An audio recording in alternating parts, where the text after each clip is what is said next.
Welcome into the Cougar Tailgate, where BYU fandom lives. Here's your host, Lauren McLean.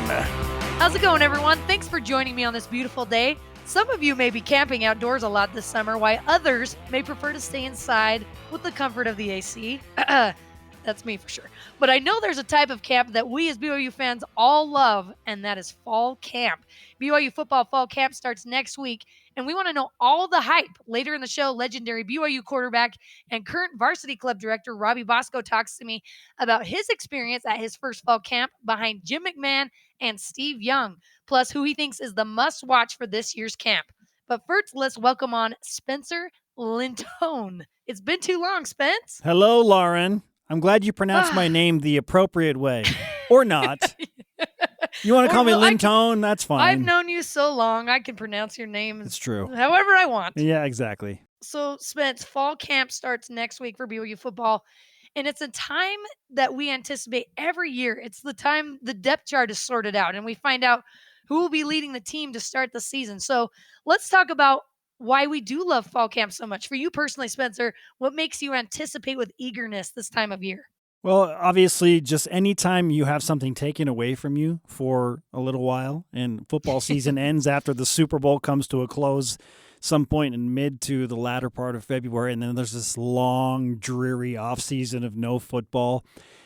Granted, you have the NFL draft and some other things, and then the transfer portals come in, and so like college football has their own version of free agency that we've all been following, and then conference realignment has helped us get through the summer, but still, nothing beats the actual game, the competition, and once your team gets back together. And so just by nature of not having your football team together and battling for something, when they all come back into camp, it's like, all right, let's do this thing. And there's just a natural energy, natural hype that goes around that. And so, yeah, it's a very exciting time of year whenever those teams come back to training camp. Oh, can I just get on my soapbox here for a second? Why do we call it fall camp when it's in the summer? Why do we do that? It's still 100 degrees I've always outside. wondered that. Yes, so can we just call it like late summer camp or training well, you camp? Can't call it summer camp because then you think of it's true. all these little kids going to jump in the lake off of the blob. I don't know. Let's just take the That's what I think seasons of when out I of think it. summer camp. Let's take the seasons out of it and just call it football training camp for all of the different teams. So, yes, there's a ton of excitement naturally after having no football, and now your teams are back for training camp.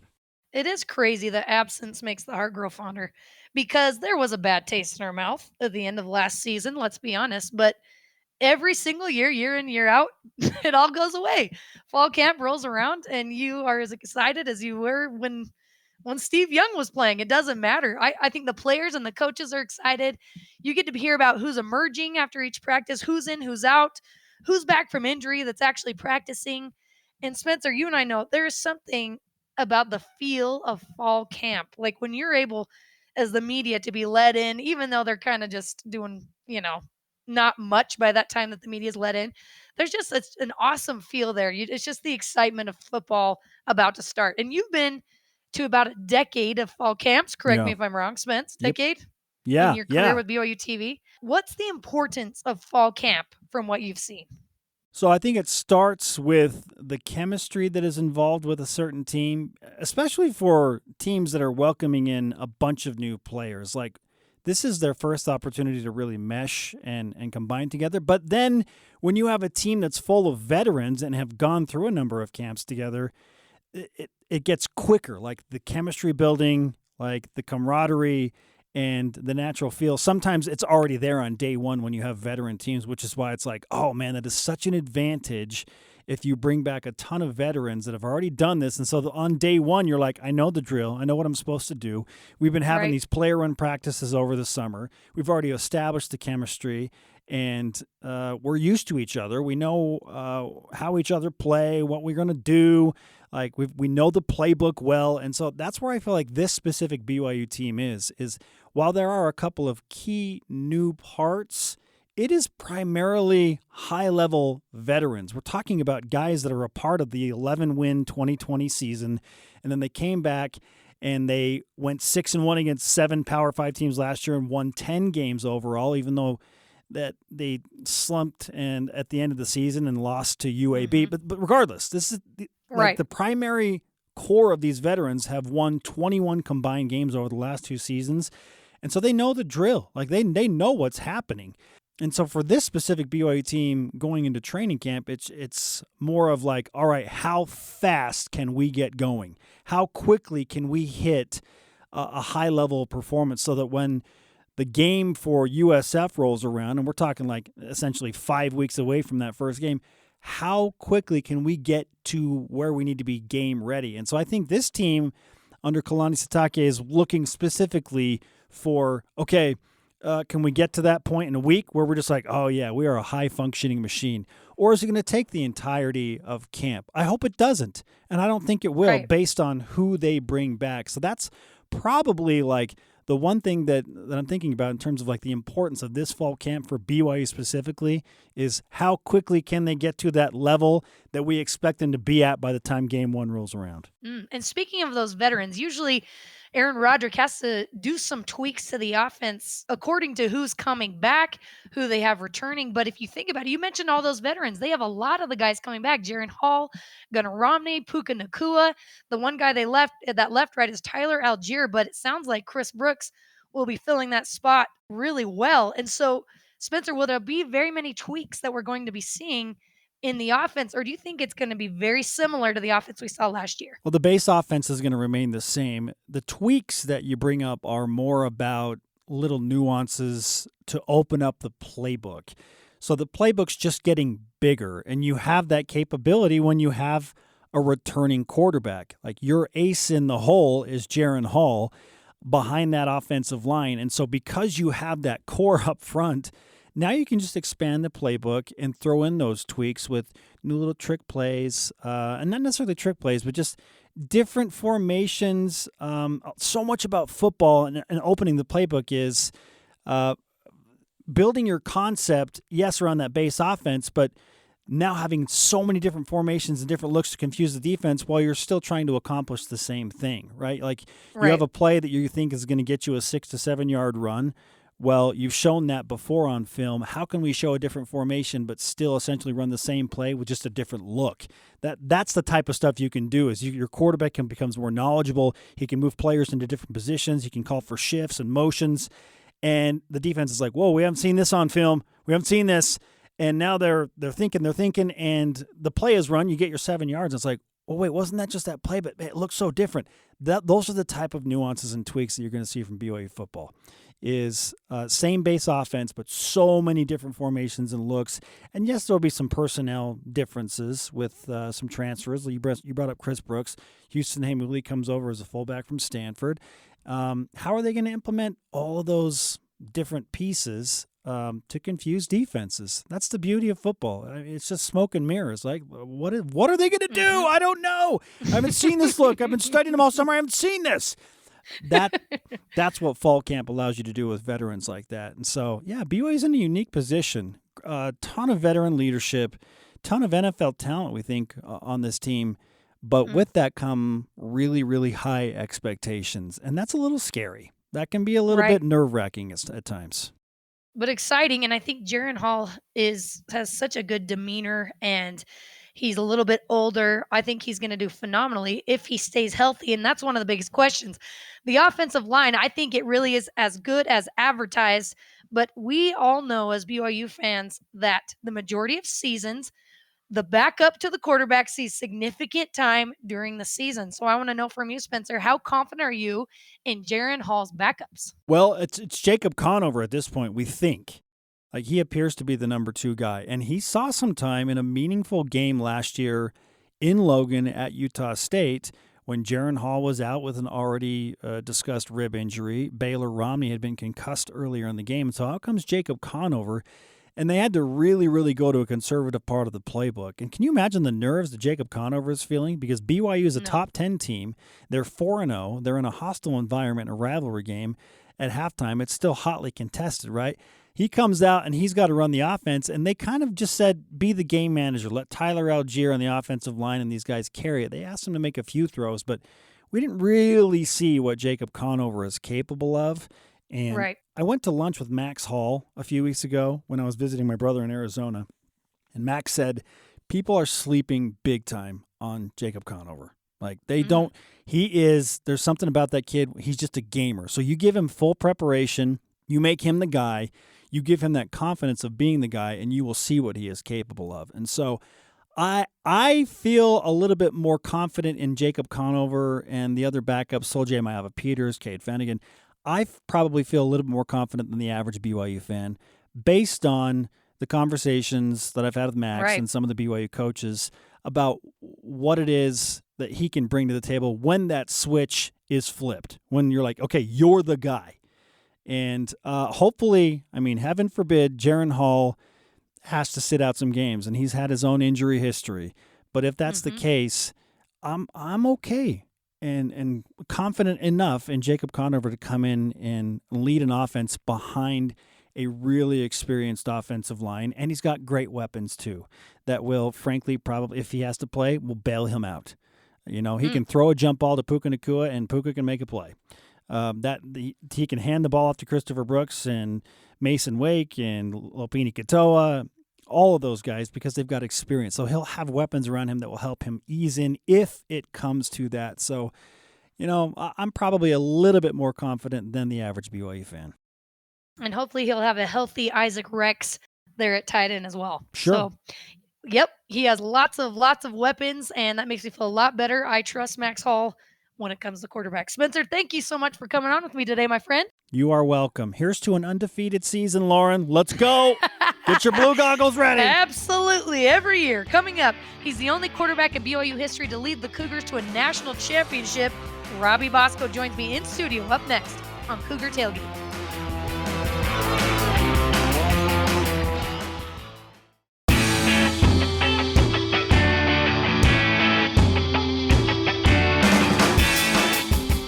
Welcome back to Cougar Tailgate. I'm Lauren McLean.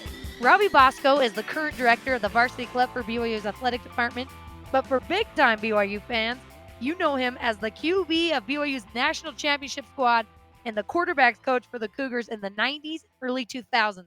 And because of that experience, Robbie knows a bit about fall camps. How would you describe what fall camp is like for a player? Because we as fans, we just get excited that they're going to be out there. It means the season's coming up. But what's the start of fall camp like for a player? Well, it's totally changed, Lauren, than when I played. When I played, we went two-a-days, full pads, scrimmaged probably almost every day, even if it was a little scrimmage. Now they have these rules where they hardly go in full pads. Wow. They're in helmets. They're in shoulder pads and helmets. And it's much nicer on the body for sure, and probably mentally too. So they work hard and they're just ready to go. So it's kind of fun to watch them prepare for the season. You guys played through some crazy injuries back in the day. I mean, and it's probably, like you said, it's a good thing that it's changed. But what's it like for you kind of watching these players and you're like, oh, come on, you got to tough it out. Is that kind of weird? It is funny. We laugh about it all the time because once again, that thing has totally changed. Back in the day, they kind of put a Band-Aid on it, and you went out there, and it didn't matter. Concussions. It's like they didn't know anything about concussions. Right. I guarantee I played with at least 3 concussions. I remember walking off in the pit game, having to call timeout because I couldn't get the words out of my mouth. I was slurring the words, and they gave me some smelling salt. I went back in the next play. Give you a little slap in the behind. Let's go. In. You can do it. And so, now they're just more cautious about stuff, and it's probably better. Right. Football is such a hard-nosed, tough game. I'm really glad it got to this point because it's just there's injuries as it is. Right. And if you're out there playing injured, it just makes it too hard, and it makes it more of a brutal game. Seems like you've been lucky, though. You seem like you're in pretty good shape. You're doing all right. Do you feel it still a little bit from time to time? That's why I only golf and play with the grandkids.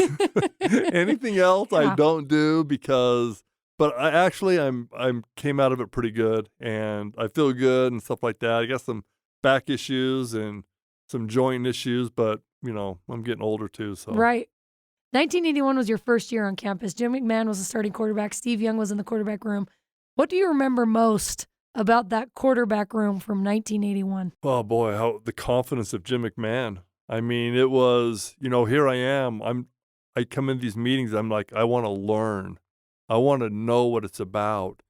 And Jim McMahon, the year before, had just thrown for like over 4,000 yards, set like 80 some odd NCAA records. So he was just like, he was the man before I even got to campus. Yeah. And so I was really in awe of him. And he was such a cool guy to me. I remember the first couple of days I was there, he asked me to go golfing, and we went and golfed. And so we had a good relationship. We probably have a better one now than we did back then.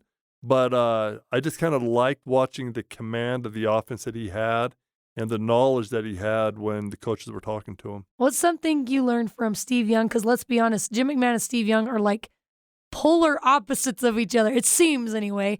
What was one thing you learned from him? Well, me and Steve were really good friends. I was a year behind him, and so we did a lot of things together. We golfed a lot. We hung out on campus a lot, and we just talked a lot about things. So I remember some of the things that I liked learning from him is I didn't grow up a member of the Church of Jesus Christ of Latter-day Saints, but I figured once I got baptized at BYU, I figured I'll be speaking a lot if I became the starting quarterback.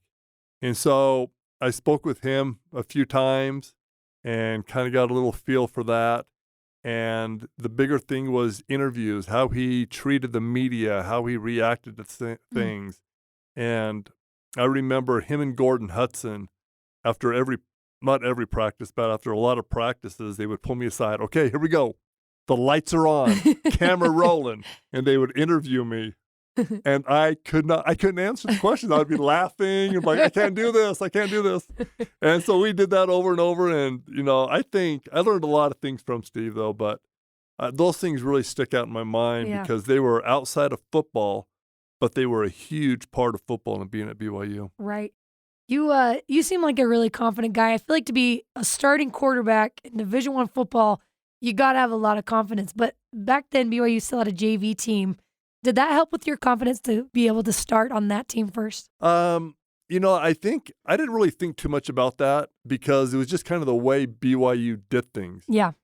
I saw so many quarterbacks. They come in as a freshman. They play on the JV team. They redshirt. They back up, and they play for 2 years. So that was my goal. That's what I wanted to do. And so I came in as a freshman. I started on the JV team. I redshirted. I didn't redshirt right away. There were a couple games where they weren't sure if Steve was going to be the quarterback. Yeah. So I went to Georgia and was dressed just in case. Wow. And Steve throws 5 picks in the first half. Sorry, Steve, I have to tell the story. And I'm like, oh, man, I might be playing as a sophomore. Secretly a little excited. Like, I don't know if I want to play at this time. And, then obviously Steve became one of the all-time greats at BYU, Hall of Fame, and the NFL and everything like that. So it worked out great for him. So I was glad to see that. So after the second game, I redshirted. Then I backed up Steve, and then I started for the next 2 years. And I think my confidence came after the Baylor game, which was our second game. And that's where I really felt like very comfortable playing. You attempted 28 passes in 1983 as the backup to Steve. And then when 84 rolls around, did you feel ready to be the starting quarterback? Like, were you like, I got this? I felt that way until I stepped on the field at Pitt. I felt like I can do this. I can do it. And it was my first 3 passes were probably the worst passes I threw in my career at BYU. And I overthrew a guy. He didn't even jump for it. It was so far over his head. I hit a guy in the back of the helmet, hit him in the back. And I walked off the field thinking to myself, I don't know if I can do this. I don't know if I should be the guy to play. And I remember Lavelle pulling me aside and talking to me about it and like, don't worry about things. You're going to be okay. And then it was the next game against Baylor, and I threw 5 touchdown passes in the first half, threw 6 for the game. And from that moment on, as an offense, we all had the swagger of that we were going to be pretty good. And then you became the Robbie Bosco that we all know and all love. When you look back at that season almost 40 years ago. Lauren, don't 40 bring up those years numbers. ago, Robbie. It's incredible, though, and I love that you're still here at BYU, by the way. But what stands out to you the most? Because I feel like even for me, last year, memories become a little fuzzy, right? But obviously, winning a national title is an incredible thing that will stick in your memory. But when you look back now, almost 40 years later, what stands out to you the most? Honestly, Lauren, it's my teammates. My teammates, I mean, I know I got a lot of credit and I got a lot of, recognition and stuff like that, but without my teammates, none of this would have been possible. We had an amazing defense. Offensively, I had an amazing offensive line, great receivers, great running backs. Our special teams were really good. We just had a lot of great players on that team, and I was friends with all of them. It didn't matter. Our special teams were so good. Most all these guys didn't start, but they became eventual starters at BYU at some time in their career, which means they were amazing football players. I mean, we won a lot of games, and we could have in '84 we could have lost 4 or 5 games just as easily as we won them. Right. And so it was just talking about my teammates stepping up when they needed to step up, playing hurt. It didn't matter. It's like everything meant more for the team than individual recognition. And we always felt, if we win, great things are going to happen to all of us. Yeah. And so that's probably the biggest thing. So cool. And you guys have all come so far since that time, almost 40 years ago. Yeah. And Robbie, BYU fans still hang their hat on that 84 national title from 38 years ago. It's sort of BYU fans' claim to fame. Are you okay with that? Or are there times you're like, all right, guys, let's move on a little bit? I love it. I do. I mean, look, it's something that we can talk about because it's a team. It was a team game, and our team did it. It wasn't like if somebody wants to talk about being an All-American or coming in the Heisman twice. I'm like, oh, okay. Yeah. But this, we can talk about it forever because there's so many stories out there. I can talk about each individual person, and there's stories out there that are fun to listen to and fun to talk about. And, there's probably been 4 or 5 kids on that team that have passed away now. And so our hearts go out to them and their families, but it's just, I can live with this forever. And it's fun to get with our teammates again and reminisce about the great things. I love that you get to do that. So cool. You had a stint in the NFL, and then you came back to BYU. What made you want to come back to this university? Well, I needed a job, first of all. That's a good reason. When I came to BYU, I came to BYU to play in the NFL. That's just the bottom line. That's the honest truth. I wasn't much of a student, didn't think a lot about school, think about a future and that. I thought about going in the NFL and playing in there for 10, 12, 13 years, whatever, and that would be my life. Right. And then get into something else if I wanted to, radio or something like that. Yeah. Well, it just doesn't work like that.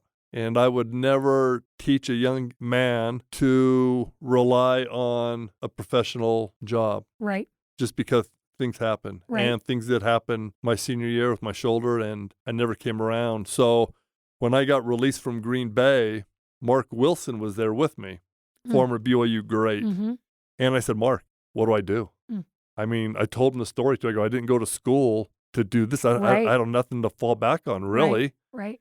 And he said Garth Hall, who was a former running back coach at BYU, said he's looking for a quarterback coach. And this is in August now, so they've been practicing. Yeah. He goes, call him up. And I knew Garth well because he was a coach here when I was a player. I go, Garth, hey, I was just talking to Mark Wilson, and he said that you might be looking for a quarterback coach, and I think I'm done, in the NFL. And he goes, oh, heck yeah, come on out.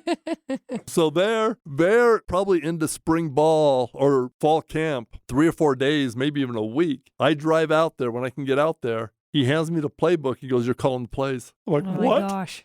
So, I've never done that. I don't even know how to do it, be in a meeting with coaches and stuff like that. So we didn't have a very good team. Anyways, I would talk to Lavelle here and there, and I thought, you know what? It'd be great to coach at BYU. Yeah. So I talked to Lavelle, and he wanted me to come back in the next year, which was 1989. And he goes, go to graduate school, be a graduate assistant. We'll pay for your school. So I got my master's. I was a graduate assistant. Some things happened, and they hired me in 1990, and then I've been here ever since. That's so awesome. So you obviously didn't necessarily see yourself as a coach because you saw yourself up as a player in the NFL. At what point in your coaching career were you like, okay, yeah, I can do this? Well, as soon as I was a graduate assistant, I fell in love with it. I mean, The hardest thing was when I was a graduate assistant, there were kids that were my teammates that were now seniors or even maybe a junior. So I wasn't out of it very long, and I knew a lot of the players. So that was a little bit weird Yeah. and a little bit awkward, Right. but it still worked out. And when I was a graduate assistant, I loved it. I mean, I worked with some great coaches, Norm Chow, Lance Reynolds, Roger French. Man, it was a lot of fun. And so I got hired in 90, and we had a lot of great years until I retired, really. Played in the 80s, coached in the 90s, and you're still here in the 2020s. I love it. What, for you, when you look back, just kind of on the college landscape, what's one of the biggest differences that you've seen from back then till now? They're paying the players. Oh, that's true. Where was that when we all played? How about that? This NIL thing. I think so many things have changed, Lauren, and it's not frustrating because we didn't get it. It's just frustrating, like, where do we come from? Yeah. Where are we now? I mean, Yeah. college is always an amateur sport, Right. and money has just changed everything. Good for those players that are getting deals and stuff like that. I kind of like the way BYU's doing it, where, when Built Bar came in, where everybody got a piece of the pie. Right. And there's some athletes that are getting a little bit more with Right. different things. Right. But we're not getting paid some of those $4 or $5 million deals that you read about, in the paper and things like that. So I kind of like the way Kalani's doing it and handling it. And that makes it more fun when everybody is kind of getting something involved. Absolutely. I love that as well. I know you probably don't play favorites, and you probably actually have a lot of favorite guys that you've coached throughout the years. Do you have a favorite memory from your years as quarterbacks coach of someone that you got to coach? Oh, man. I coached a lot of great players, but, I mean, you can't really go much farther than Ty Detmer. Ty was a special individual and a very bright guy, and you could tell him something once, and he got it. Mm. He understood it. And there's others that I've coached where you had to talk about it in repetition and Right. go over and over and over. That would be me. Well, you're throwing that with out a lot there. of other guys, too. But Ty was kind of special that way, and watching him perform and play, it brought back BYU football because we kind of lost it a couple years Right. and we were good, but we just weren't the BYU style that we Right. were. And then, we did a great job of getting some good players and surrounding Ty, and Ty was just magical and made a lot of great things happen, and that's why he won the Heisman. Did you get as excited to start football as a coach as you did as a player, or is it a different feeling? I was more excited to start as a coach Really? than a player. Yeah, I mean, 2-a-days with pads on and it's hot and you're scrimmaging and all that stuff football was never my sport either. Really? No, I mean, if I had to pick football in high school, it would have been my 4th favorite sport to What? play. Really? Basketball, Oh my gosh. golf, baseball, and then football. Oh, I was wow. not a really tough guy and didn't like to get hit and all Yeah. that kind of stuff. So, I mean, I didn't play till I was a freshman in high school, tackle football, and I quit as a freshman.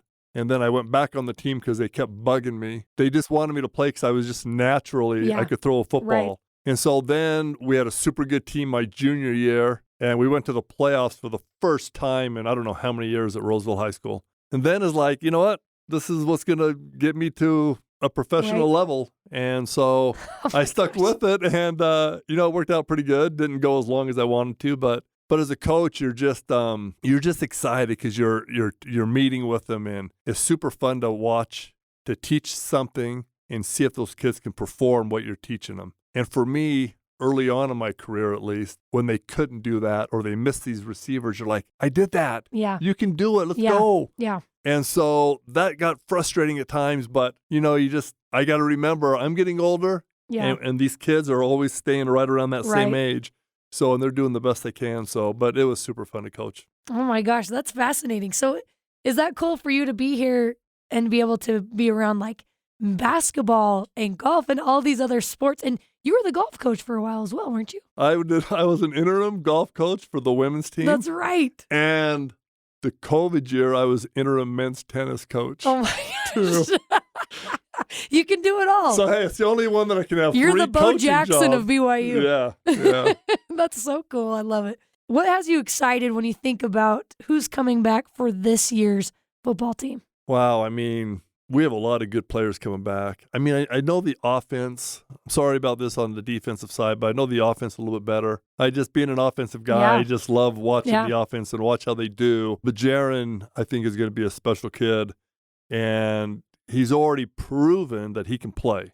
Now you add in intangibles from what he's learned over the last couple of years. Yeah. Reading coverages, knowing when you're taking off running, keeping your eyes downfield because somebody might be more open than you taking off. And he makes some really good decisions with that. Now, when he gets better, he's going to start completing 66% of his passes, which is really, really good in college football. And so I look forward to him. I think our receiving core is going to be good. Our running backs are going to be good. Our tight ends are our old line, they're giants out there. They're not only giants, but they're very athletic. And these guys are football players. They look super good. They don't look heavy. They just look like they're in great shape. And I'm just excited to watch them. And, and our defense is going to get after it. I know they are, and I know they're going to be really a good team. And I look forward to this team. I think it's going to be a special year.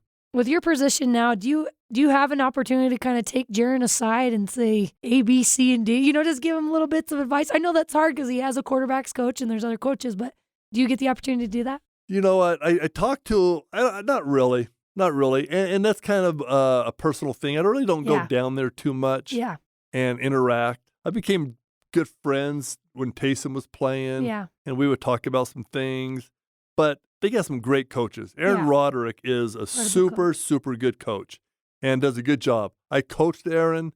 When I was a coach, Aaron was a graduate assistant. So I know what he knows, and I know what he's trying to do, and he's doing a great job. So I just stand back. I stand back, and I love it because I love watching these guys, and I had my time, Lauren, And so there's no need for me to step in and act like I know more than anybody else. So I just love watching them play. You get to be a fan now. I love awesome. being a fan, for sure. Last question for you is, what's it like for you being able to watch BYU make that jump into a Power 5 conference into the Big 12? Oh, man, I just say about time. Yeah. I mean, we deserve it.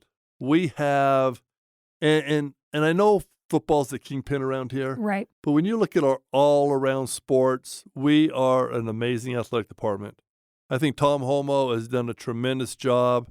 He's the one that's led us to get to the Big 12, and he didn't make any hasty decisions. He kind of waited things out, and here we are. And it's going to be super fun, and it's going to be exciting. This year's going to be super fun, but it's going to be super exciting being in the Big 12. I think it's going to be awesome for our fans to see all these great teams come into LaVell Edwards Stadium and play, and we just got to step it up. That's all there is to say about that. We got to step it up with recruiting, with coaching, and all around our sports. We have to do it, and I think we'll be very successful. Probably makes your job a little more intense and difficult as well going to the Big 12. Is that right? It always does. Anytime you step up as an athletic department, everybody around you have to step up, for sure. I love it. I'm talking to BYU Athletics Varsity Club Director and National Championship Quarterback Robbie Bosco. Robbie, thank you so much for coming on with me today and taking the time. Thanks, Lauren. Pleasure to be with you. Thank you. All right, a quick note before we end this episode of Cougar Tailgate. We're beginning our own version of fall camp on the show. For the month of August, we'll be working on our own conditioning and play calling and preparing for the season ahead. In all seriousness, the show is going through a few changes this month. We will have a brand new show the week before BYU football kicks off with South Florida on September 3rd. And we can't wait for you to join our Cougar Tailgate when it happens. So watch your podcast feed for a new Cougar Tailgate in about a month. And that does it for us today. Thanks again to Robbie Bosco for coming on the show with me. You can join Cougar Tailgate every Saturday at noon Mountain Time, or download, rate, and review our podcast on Apple, TuneIn, Stitcher, Spotify, or on BYURadio.org. This is Cougar Tailgate.